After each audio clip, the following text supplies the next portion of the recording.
வணக்கம் நேயர்களே. ஒரு மேலாண்மை கருத்தரங்கில் சேஷன் சொன்ன ஒரு அனுபவ கதையைத்தான் நான் இப்போ உங்களுக்கு சொல்ல போகிறேன். அவர் தலைமை தேர்தல் ஆணையராக இருந்தப்போ உத்தரப்பிரதேசத்தில் தன்னுடைய மனைவியோட சுற்றுலா போயிட்டு இருந்தார். வழியில் குருவி கூடுகள் நிறைந்த ஒரு பெரிய மாந்தோப்பையும் அவங்க பார்த்துருக்காங்க.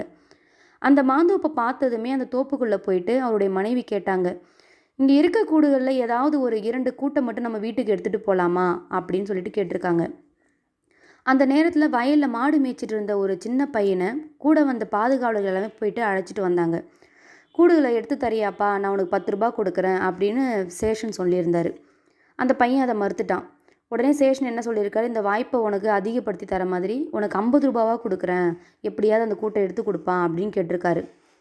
சேஷன் ஒரு பெரிய அதிகாரிங்கிறதுனால அவர் கூட வந்தவங்களும் அந்த காவலர்களும் சிறுவன்கிட்ட கேட்டுக்கிட்டாங்க, திரும்ப தம்பி எடுத்து கொடுப்பா அப்படின்னு.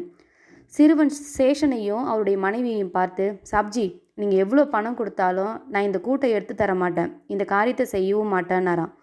ஏன்பா அப்படின்னு கூட வந்தவங்களாம் கேட்டதுக்கு, அதோடைய தாய்க்குருவி குஞ்சுகளுக்கு உணவு எடுத்துகிட்டு வரதுக்காக போயிருக்கு. திரும்பி பார்த்து குஞ்சுகள்லாம் இல்லைன்னா அது அழுவும் இல்லையா, அதனால் நான் எடுத்து தர மாட்டேன். அது அழகதை பார்க்கறதுக்கு எனக்கு மனசும் இல்லை. இதை கேட்டதும் சேஷனும் அவருடைய மனைவியும் அதிர்ச்சி அடைஞ்சிட்டாங்க. சேஷன் சொன்னார், அந்த சிறுவனின் முன்னால் நான் பெரிய IAS என்பதெல்லாம் பொய்.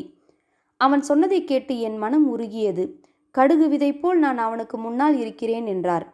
அதன் பின் அவர்கள் தங்கள் விருப்பத்தை கைவிட்டனர். திரும்பி வந்த பின்னரும் இந்த சம்பவம் அவரை குற்ற உணர்ச்சியுடன் பல நாட்கள் தொடர்ந்தது என்றார்.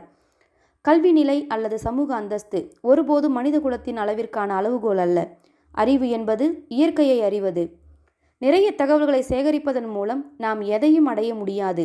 உங்களுக்கு அறிவு, உணர்வு மற்றும் ஞானம் இருக்கும்போது வாழ்க்கை ஆனந்தமாகிறது. நன்றி. வாழ்க வளமுடன்.